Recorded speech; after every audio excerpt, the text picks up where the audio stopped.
Hey, what's up YouTube? This is Cerberus here, or Dark, whichever you want to call me. I'm fine with either one.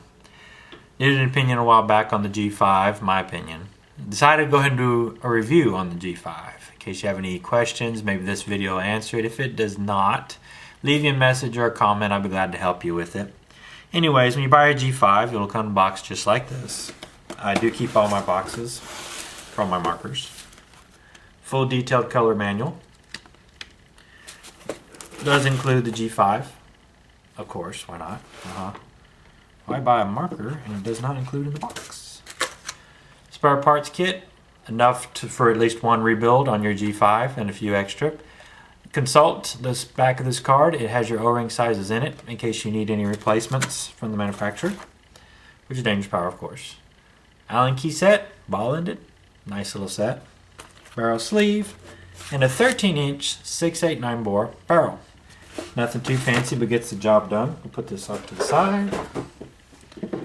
The G5 is actually a very light marker for its price. It's 1.8 pounds with battery.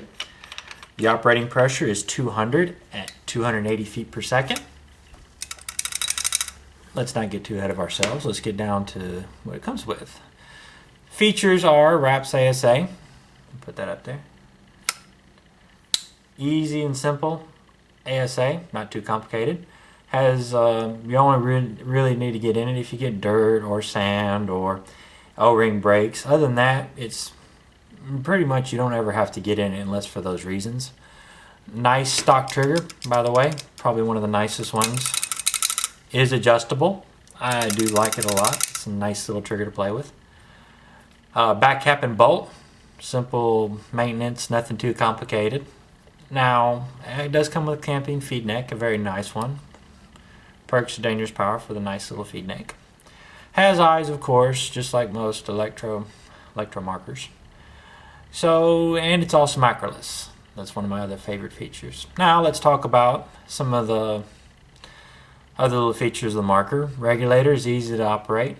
Not too hard, not too complicated. You will use 2 Allen keys to separate it, to maintain it. You'll generally get in it every so often, probably every other weekend, just for simple maintenance. I get in a little bit more than that, but to each his own how you service your marker. Board on the G5 is nice, allows you to participate in tournaments if you would like. It change in increments of 0.5. It does have a tournament lock on it as well. It is so in most tournaments that you want to participate in, you can with the G5. Keep that in mind because it is able to bounce between the beginner player and an intermediate player very easily. With the nice trigger, that also makes it very nice. Saying nice too much, haha. LED. How you operate the board will be by the blinking of the LED and then the color correspondence with your trigger. Select your settings, stuff like that. If you need help with that, do let me know. I can do little videos of the board settings. Solenoid, that's in between the two halves of the marker, is serviceable by the user. That's another nice feature that Dangerous Power has. It allows you to get in and service your solenoid in case it acts wonky, has a broken O-ring, maybe some junk got in it or something. You never know. You never know how they act sometimes, but like I said, you can get in it, service it. That's another neat feature. Increase the longevity of your marker for sure. Instead of replacing a solenoid, you can normally get in and service it. That's nice. Do consult your manual and watch videos before you get in your solenoid. It is definitely the heart of your G5. Don't want to be playing with that for sure if you're not knowing what you're doing. If you need a video of it, I'm sure I can do a video of servicing the solenoid. That shouldn't be a problem. Another feature is it is a dump valve marker. Back cap and bolt. You have your one O-ring on your back cap, the sail O-ring, and then you have 2 inside the body, not on the bolt. The bolt is O-ringless, but they're inside the body, and then 1 up here. So you have 4 O-rings. If you generally keep them lubed, they're happy O-rings and they work very well. If you have the right O-rings as well. If you have the wrong size O-rings, you can end up with problems real quick. If you don't have enough lube or too much lube, you can also end up with a problem. Do consult your manual for O-ring sizes. Make sure you have the right O-rings. I recommend you get them straight from Dangerous Power, the manufacturer, or if you're not new to paintball and you've been in it for a while, make sure you get the right Dura and make sure the right size for sure. These are for beginners. It's just little tips for them. But most of you advanced players, you know what you're doing. Do consult, like I said, the manual for your O-ring sizes. That also includes for the regulator and the ASA as well. Past that, it's a very small marker. I'm 6'1". I don't have very big hands, but you can see it's a very small marker. If you're a snake player, this would be something that's real nice for you to use. Very low profile, very light. Setup, I use an SL Ninja tank, very, very light tank. And then also I use a Virtue Spire loader, not too heavy. So most of my setup's real light, and also a Freak Barrel kit. Some arguments about the G5. One is the blinking LED. They swear it's not very bright. Yes, it is not as bright as some of the other brands out there, but honestly, two things. One, I do not like a very bright LED. For one, if you watch videos of people that have very bright LEDs, it blinks and you can actually see it reflect off their mask. That's a distraction for me, so I don't care for it. That's also one other thing. If you are messing with your settings on your field and while you're using it, you need to be messing with it when you're chronoing or at home. Generally, mine stays on semi at cap 12.5 balls per second. I just leave it like that. It's happy. I don't like to use ramping on people unless I'm playing tournament. Other than that, I just use semi. There's really no reason for ramping. I just leave it as is. Now, the other thing is, like I mentioned, the bolt stick.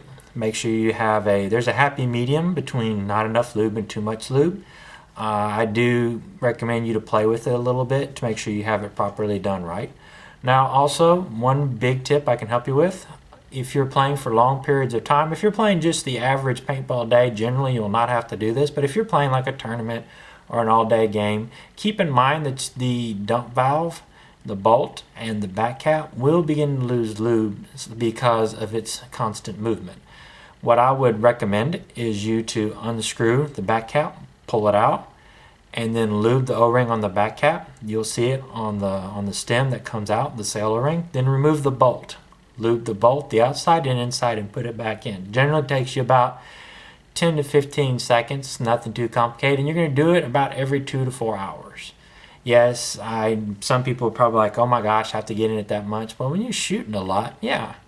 But it's not that big of a deal. It's like 10 or 15 seconds. It's very simple, very basic. Everything on the G5 is pretty much basic. Nothing too complicated. Not even the solenoid is complicated. I mean, it's a beginner marker, intermediate marker, good backup marker as well. Another one is the kick. Some people have complained about it kicks quite a bit. I have one of the lightest setups with the G5. It does have a little bit of a push, but not really a kick. I have players that have said, hey, can I borrow an extra marker? And I've given them the G5, and they say, oh, this shoot's actually pretty good. If it kicked a whole lot, I wouldn't be able to shoot it one-handed and hold a lane and reload, and I can. I don't see it being a problem. I've had markers that kick before, and the G5 does have a push to it. I will not argue that. In case you're like, it has a push to it. Yes, it does. Is it bad? No. I have one of the lightest setups with the G5, and it's not bad. Make sure, like I said, one big thing about the G5 is the output pressure of your tank. That's one big tip I can give you that will help. The G5 can handle a standard HPA tank output pressure. The output pressure of most of them is 850. I don't recommend you to keep it on that. It puts a lot of pressure on the O-rings for the ASA up to the frame and into the body and in the regulator, and then up into the bolt and dump valve, and then also the back cap. Keep it around 550. Now you're thinking, how do I get it down to 550? Consult your manual for your regulator for your tank that you bought. Normally there's shims inside of it. You'll normally take shims out to equal 550. Keep it under 550. If you're one that shoots a high rate of fire, keep it on 550. If you're one that shoots a very slow rate of fire, you can use 450. For me, it's kind of starved. I do have a happy little trigger finger, so I leave it on 550. It works well. I find it to be the best for it. As far as grip and feel, it feels very nice in the hands. I like it. No complaints. If you give me an option to give it a score, I'll give it a 9 out of 10 for sure. It's just a nice little marker to play with. Very simple, nothing too complicated. It's my backup marker on my snake marker now. So if I'm on the field playing snake, I'll have it. If somebody needs a backup, I'll be like, hey, you can go get grab the G5 out of my car and you can use it. And then I've used it as a backup before. It's just a nice little simple marker. I do recommend it for beginners, intermediate player that wants to do tournament settings, wants to get out of their pneumatic marker and get into something electro. This would be perfect for it. I mean, it's just very simple. It gets you started. It's nice. It's nothing too complicated. Just make sure your O-ring sizes are correct. Make sure you're lubing it up correctly. Consult the manual. If you have any questions, hit me up. That's what I'm here for. That's what I like to do. But other than that, that's all I got for y'all today. Put it down here. So this is Cerberus, Dark, whichever you want to call me. Adios.